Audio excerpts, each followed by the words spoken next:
चलो friends, next topic આપણે ભણીએ છીએ જે ખૂબ જ ઇમ્પોર્ટન્ટ ટોપિક છે અને વિદ્યાર્થીઓને થોડોક ટફ પડે છે, પણ તમે લોકો કન્સેપ્ટ વાઇઝ જશો તો કંઈ પણ પ્રોબ્લેમ નહીં પડે.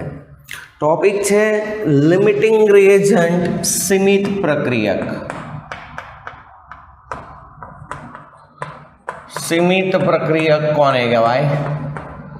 What do you mean by limiting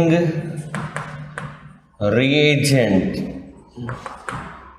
दोस्तों, बहुत लॉजिकली हूँ तमने समझाऊँ कि एक करता वधु प्रक्रियको वच्चे प्रक्रिया थती होय ने निपज मळती होय. धारी लो के आ बे प्रक्रियक छे, आ बे प्रक्रियक वच्चे प्रक्रिया थाय अने शुं मळे छे? निपज. હવે એમાં પણ પર્ટિક્યુલરલી આનો તત્વ યોગમિતીય રેશિયો છે, જે સ્ટોચોમેટ્રિક રેશિયો સમજી લો. ધારો કે આનો 1 મોલ ને આનો 1 મોલ વચ્ચે પ્રક્રિયા થાય તો નિપજ મળે છે 1 મોલ. બેયની જરૂરિયાત કેટલી છે? 1 મોલની. પણ સમજી લો કે આ પદાર્થ તમારી પાસે અડધો મોલ છે અને આ પદાર્થ 1 મોલ છે, તો બેયનો રેશિયો 1:1 નો હોય તો સામે એક પ્રોડક્ટ મળે. પણ આ અડધો છે ને આખો છે તો કાંઈ વાંધો નહીં દોસ્તો. સિમ્પલ વસ્તુ છે, આ 1 હોત તો આ 1 વપરાત, આ અડધો હોય તો આ અડધો વપરાશે, અડધો વધારાનો પડ્યો રહેશે. તો કહેવાનો મતલબ એવો છે કે પ્રક્રિયા દરમિયાન જે પ્રક્રિયકનું પ્રમાણ તેના તત્વયોગમિતીય જરૂરી પ્રમાણ કરતાં ઓછું હોય એને સીમિત પ્રક્રિયક કહેવાય. અને એ ઓછો પ્રક્રિયક વપરાઈ જાય ત્યાં ઊંધી પ્રક્રિયા થાય. એલા ભાઈ, સિમ્પલ વસ્તુ છે. આ બેયને પ્રક્રિયા કરવી છે, એક વધુ પ્રમાણમાં છે ને એક ઓછા પ્રમાણમાં છે. તો ઓછું પ્રમાણ હોય એ વપરાઈ જાય ત્યાં સુધી પ્રક્રિયા કરશે, અને વધારે છે એ બાકીનું એમનામ પડ્યો રહેશે. એને પ્રક્રિયા કરવી છે પણ સામે કોઈ હોવું તો જોઈએ ને. સિમ્પલી ખબર પડે છે. એટલે સીમિત પ્રક્રિયક કોને કહેવાય? તો કે જે પ્રક્રિયા દરમિયાન 1 કરતાં વધુ પ્રક્રિયકો વચ્ચે પ્રક્રિયા થઈ નિપજ બનતી હોય ત્યારે પ્રક્રિયકોના તત્વયોગમિતીય પ્રમાણ પ્રમાણે જરૂરી પ્રમાણ કરતાં જે પ્રક્રિયકનું પ્રમાણ ઓછું હોય તેને કહેવાય શું? સીમિત પ્રક્રિયક. 1 કરતાં વધુ પ્રક્રિયકો વચ્ચે પ્રક્રિયા થઈ નિપજ મળતી હોય ત્યારે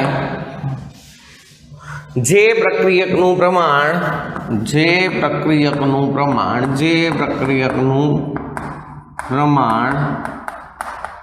તેના જરૂરી તત્વયોગમિતીય પ્રમાણ કરતાં ઓછું હોય. જોજો, જરૂરી તત્વયોગમિતીય પ્રમાણ કરતાં ઓછું હોય. હમણાં હું એક્ઝામ્પલ આપું છું તમને કેવી રીતે હટાવશે. 1 કરતાં વધુ પ્રક્રિયકો વચ્ચે પ્રક્રિયા થઈ નિપજ મળતી હોય તે દરમિયાન જે પ્રક્રિયકનું પ્રમાણ તેના જરૂરી તત્વયોગમિતીય પ્રમાણ કરતાં ઓછું હોય તેવા પ્રક્રિયકને સીમિત પ્રક્રિયક અથવા લિમિટિંગ રિએજન્ટ કહે છે. અને કોઈ પણ પ્રક્રિયા સીમિત પ્રક્રિયક વપરાય ત્યાં સુધી થાય. સીમિત પ્રક્રિયક એટલે ઓછો પ્રક્રિયક હોય એ વપરાય જાય, પછી પ્રક્રિયા પૂરી થઈ જાય. કારણ કે સામે ઓલાને પ્રક્રિયા કરવી હોય પણ આ બાજુ કંઈ હોવું તો જોઈએ ને. એટલે સીમિત પ્રક્રિયક વપરાય ત્યાં સુધી પ્રક્રિયા થાય છે। એટલે આપણે જે ત્રિરાશિ મૂકીએ કે આટલા પ્રમાણમાં આ વપરાય તો આટલી નિપજ મળે, તો એટલા પ્રમાણમાં વપરાય તો કેટલી નિપજ મળે, એ સીમિત પ્રક્રિયકને આધીન જ તે તત્વયોગમિતિ થાય। આથી રાસાયણિક પ્રક્રિયાની તત્વયોગમિતિ સીમિત પ્રક્રિયકને આધીન થાય। હા, સમજી લો કે ઉદાહરણ તરીકે હું એક પ્રક્રિયા લખું છું અહીંયા, A+2B gives C। તો આ પ્રક્રિયામાં પ્રક્રિયક A ના 1 મોલ પ્રક્રિયક B ના 2 મોલ સાથે પ્રક્રિયા કરે ત્યારે નિપજ C ના 1 મોલ આપે છે। ઓકે, પ્રક્રિયક A ના 1 મોલ લ્યો ત્યારે B ના કેટલા મોલ જરૂરી છે? 2 મોલ, ત્યારે આ પ્રક્રિયા થાય છે। હવે તમને એમ કહેવામાં આવે કે ઉપરની પ્રક્રિયામાં 3 મોલ A અને 4 મોલ B, ઉપરની પ્રક્રિયામાં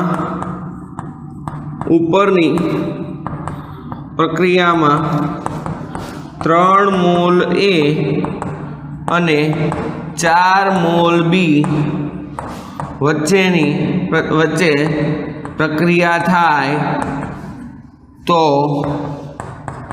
નિપજ C કેટલા મોલ મળે? તો મારા દીકરા શું કરે કે સાહેબ તમે તો શીખવાડ્યું કે પ્રક્રિયામાં જે પ્રક્રિયકનું પ્રમાણ ઓછું હોય એને સીમિત પ્રક્રિયક કહેવાય। આ 3 મોલ છે ને આ 4 મોલ છે, ધેટ્સ ઓલ। એટલે એના અનુસંધાનમાં રાશિ મૂકે એટલે 1 મોલ એ વપરાય તો આ 1 મોલ, તો આ 3 મોલ વપરાય તો 3 મોલ, જવાબ આવી ગયો, 3 મોલ C મળે। That is wrong. આવી રીતે તત્વયોગમિતિ ન થાય દોસ્ત। આ સીમિત પ્રક્રિયક એટલે તત્વયોગમિતિય પ્રમાણ જોવાનું કે આ 1 મોલ હોય તો આ સામે કેટલા મોલ લેવાનો? 2 મોલ। તો આ તમે કેટલા મોલ લીધો? 3। તો આ જોઈએ કેટલો? 6 મોલ જોઈએ, પણ તમે લીધો કેટલો? 4। એટલે દોસ્તો બી સીમિત પ્રક્રિયક છે, નહીં કે એ। આ સીધું પ્રમાણ આ નહીં જોવાનું 3 મોલ અને 4 મોલ બી છે સાહેબ એ ઓછો, એમ ન હોય। તત્વયોગમિતિય પ્રમાણ જોવાનું કે અત્યારે હાલમાં એનું 1 મોલ હોય ત્યારે બી ના 2 મોલ લેવાના છે, તો એના 3 મોલ લ્યો તો બી ના 6 મોલ લેવા પડે, પણ તમે લીધા કેટલા? 4।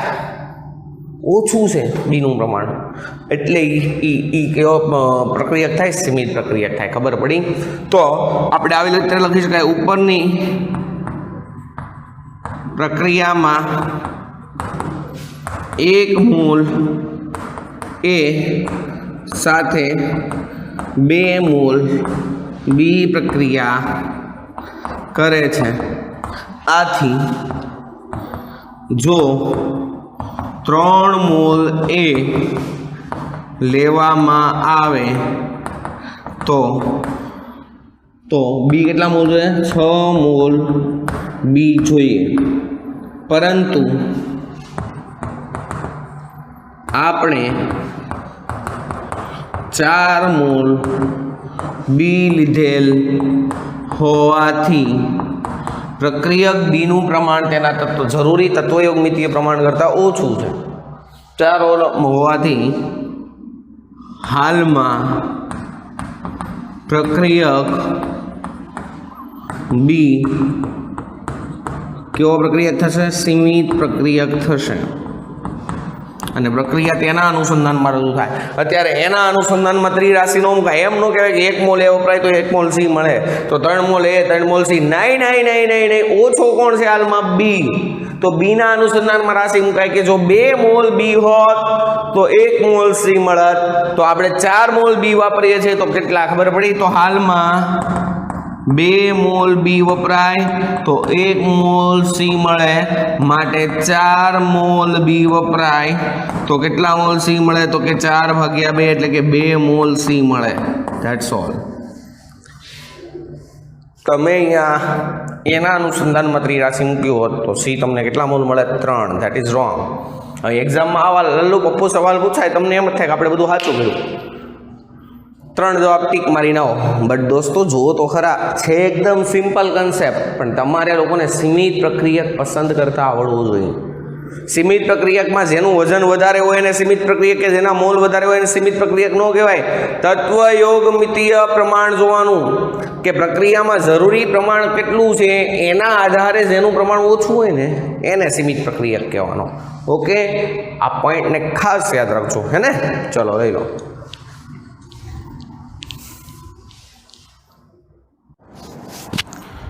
चलो दोस्तों, सीमित प्रक्रियक उपरथी केवा प्रकारना प्रश्नो पूछाशे तेनी वात करीए.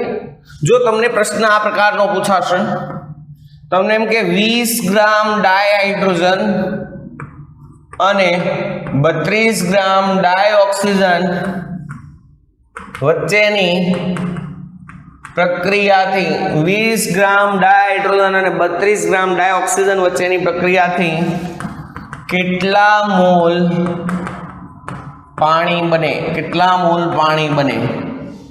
बराबर है, एकदम शॉर्ट एंड सिंपल क्वेश्चन है. तो तमारे कोनी कोनी वच्चे प्रक्रिया करवानी. Dihydrogen gas plus oxygen gas gives H2O liquid. प्रक्रिया ने बैलेंस करो. ऑक्सीजन 2 है, अहींया 2 करो. हाइड्रोजन 4 थी, अहींया 2 करो. 4 थई गया. प्रक्रिया बैलेंस. तो हवे तमे तत्वयोग मिति करो तो तमने खबर पड़े कि 2 मोल H2 होय अने 1 मोल O2 होय, ए 2 वच्चे प्रक्रिया थाय तो 2 मोल पानी बने. Okay, complete.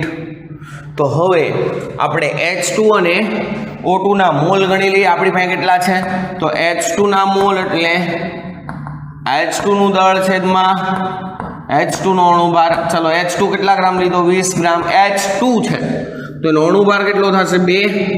ખબર પડે છે? હાઇડ્રોજન નો પરમાણુ ભાર 1 પણ H2 છે એટલે 2 પરમાણુ છે એટલે 2. એટલે તમારી પાસે 10 મોલ H2 છે. કેટલા મોલ H2 છે? 10 મોલ H2. અને એવી જ રીતે O2 ના મોલ એટલે O2 નું દળ છેદમાં O2 નું આણ્વીય દળ. O2 કેટલા ગ્રામ લીધો છે? 32 અને O2 16 2 32 અને એ તમારી પાસે છે કેટલા મોલ? 1 મોલ O2 છે. સમજી ગયા? ચાલો હવે શું થાય, તમે જો 2 મોલ H2 લીધો હોય તો તમારે O2 કેટલા મોલ જોઈએ? 1 મોલ. હવે તમે H2 કેટલો લીધો? 10 મોલ અને O2 કેટલો લીધો? 1 મોલ. તો હું એમ કહી શકું કે 2 મોલ H2 લીધો હોય તો સામે 1 મોલ O2 જોઈએ. तो तमे 10 मोल H2 लीधो होय तो O2 જોઈએ કેટલો? તો કે 10 ગુણ્યા 1/2 એટલે કેટલો જોઈએ? 5 મોલ O2 જોઈએ. પણ તમે લીધો છે કેટલો? માત્ર 1 મોલ. જોતો તો કેટલો? 5 મોલ. એટલે હાલમાં O2 નું પ્રમાણ જરૂરી પ્રમાણ કરતા ઓછું છે એટલે O2 સીમિત પ્રક્રિયક બને. Mind it. ખબર પડે છે?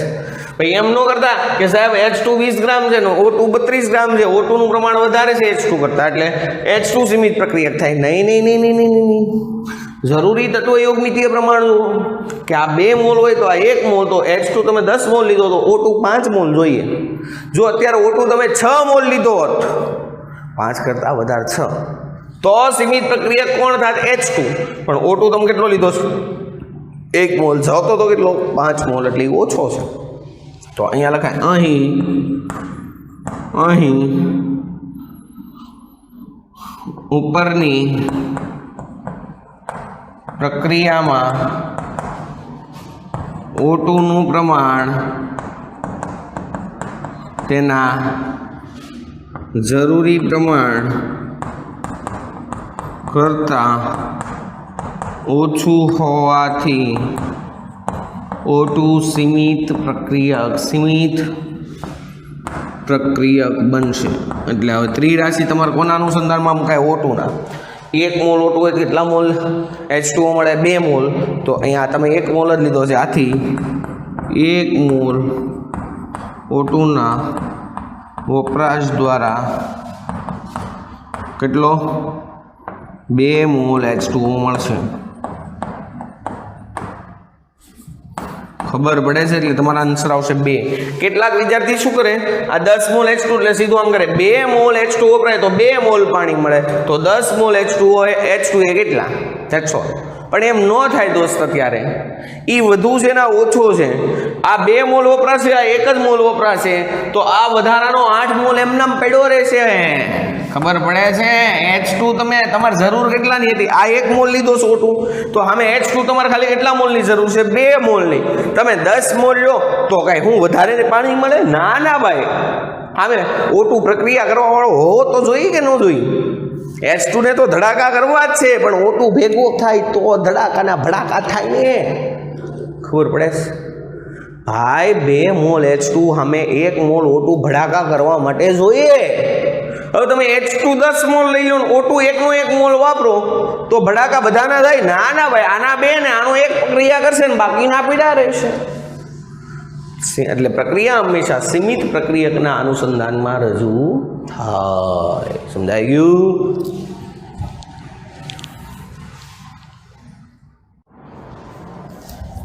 સેમ વે તમને એવો ક્વેશ્ચન પૂછવામાં આવેલો છે કે 14 ગ્રામ ડાયનાઇટ્રોજન અને 10 ગ્રામ ડાયહાઇડ્રોજન, 14 ગ્રામ ડાયનાઇટ્રોજન અને 10 ગ્રામ ડાયહાઇડ્રોજન વચ્ચેની પ્રક્રિયાથી કેટલા મોલ એમોનિયા વાયુ મળે? પ્રશ્ન આવો છે.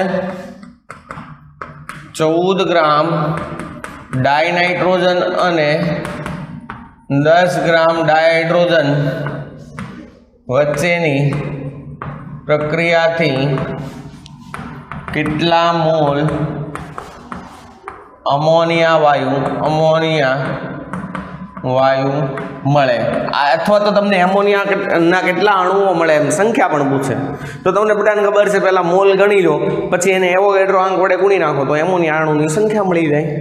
એટલે કોઈ પણ રીતે પ્રશ્ન પૂછાઈ શકે. કન્સેપ્ટ આ તો પહેલા તો કોની વચ્ચે પ્રક્રિયા છે? N2 અને H2. પહેલા તો પ્રક્રિયા લખો. N2 gas plus H2 gas gives NH3 gas. Ammonia એટલે NH3 થાય. N2 છે અહીંયા 2 કરો, હાઇડ્રોજન 3 દુ 6 થયા, અહીંયા 3 કરો, પ્રક્રિયા બેલેન્સ. હવે પ્રક્રિયા પ્રમાણે તત્વયોગમિતીય ગુણાંક આ 1 મોલ હોય તો H2 ના કેટલા મોલ જોઈએ? 3 મોલ જોઈએ. That's it. N2 ના તમે 1 મોલ લો તો સામે 3 મોલ H2 જોઈએ.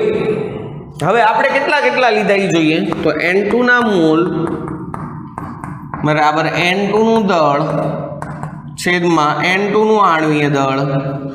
N2 કેટલો લીધો? 14. N2 છે નાઇટ્રોજનનો પરમાણુ વાર 14 પણ N2 છે એટલે 14 દુ 28.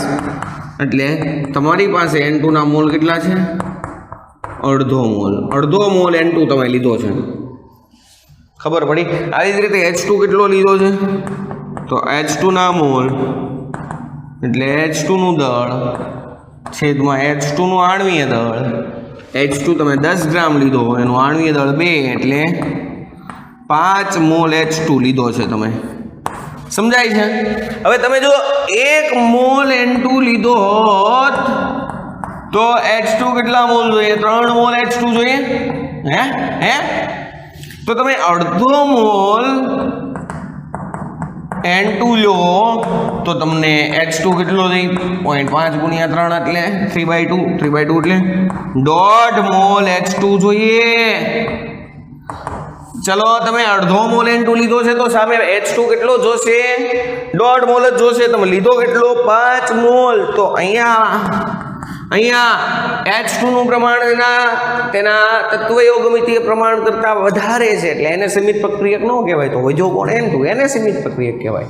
તો અહીં આપણે એમ લખાય, અહીં H2 નું પ્રમાણ તેના જરૂરી તત્વયોગમિતીય પ્રમાણ કરતાં વધુ છે. આથી N2 સીમિત પ્રક્રિયક બનશે.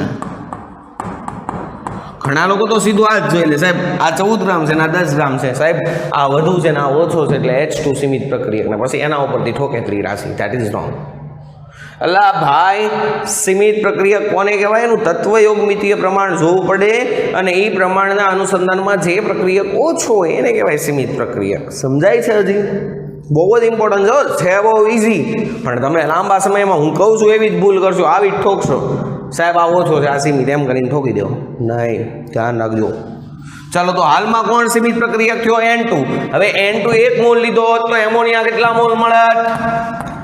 2 મોલ આથી આ પ્રક્રિયાને કોના અનુસંધાનમાં રજૂ કરે N2 ના તો N2 ના અનુસંધાનમાં ત્રિરાશિ મૂકો તો 1 મોલ N2O વપરાશ તો કેટલા મોલ એમોનિયા મળે 2 મોલ NH3 મળે પણ આપણે તો કેટલો લીધો તો અડધો મોલ N2O વપરાય તો કેટલા મોલ એમોનિયા મળે તો કે અડધો ગુણ્યા 2 એટલે કે 1 મોલ અમોનિયા મળશે એટલે અત્યારે તમારો આન્સર આવશે માત્ર ને માત્ર 1 મોલ અમોનિયા 14 ગ્રામ N2 અને 10 ગ્રામ H2 વચ્ચે પ્રક્રિયા થાય તો એમોનિયા વાયુ મેક્સિમમ કેટલો મળશે 1 મોલ એમોનિયા અણુની સંખ્યા કેટલી મળે તો કે 6.0 × 10⁻23 પડી ખબર ચલો નેક્સ્ટ ઇમ્પોર્ટન્ટ કેટલાક સવાલ લઈએ છે તમને એમ કહેવામાં આવે કે N2O3 અને N2O5 માં 14 ગ્રામ નાઇટ્રોજન સાથે સંયોજિત થતા ઓક્સિજનના દળ અનુક્રમે જણાવો ચલો N2O3 માં 14 ગ્રામ નાઇટ્રોજન હોય તો ઓક્સિજન કેટલો હોય ને N2O5 માં 14 ગ્રામ નાઇટ્રોજન હોય તો ઓક્સિજન કેટલો હોય એની વાત કરવાની છે તો અહીંયા આપણે પહેલા વાત કરીએ N2O3 માં અહીંયા વાત કરશું N2O5 માં ચલો N2O3 માં નાઇટ્રોજન 2 છે એટલે 2 × 14 ગ્રામ નાઇટ્રોજન સાથે સંયોજાયેલ ઓક્સિજન કેટલો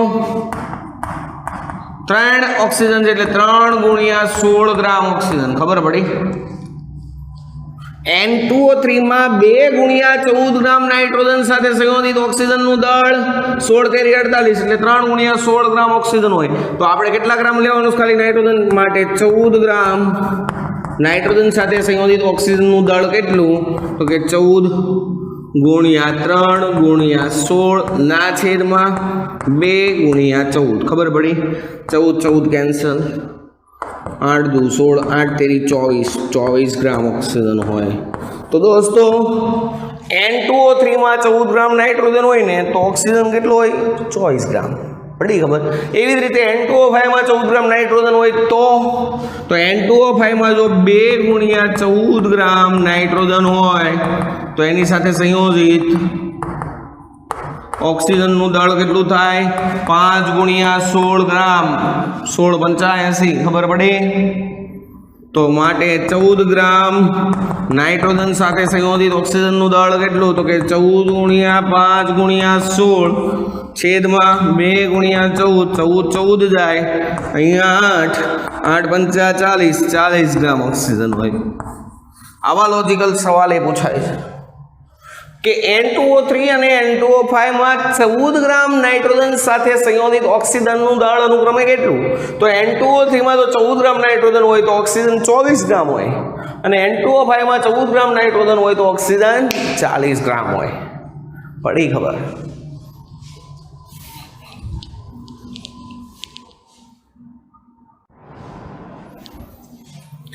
સેમ એક દાખલો આપણે લઈએ છીએ કે P2O3 અને P2O5 માં 15.5 ગ્રામ ફોસ્ફરસ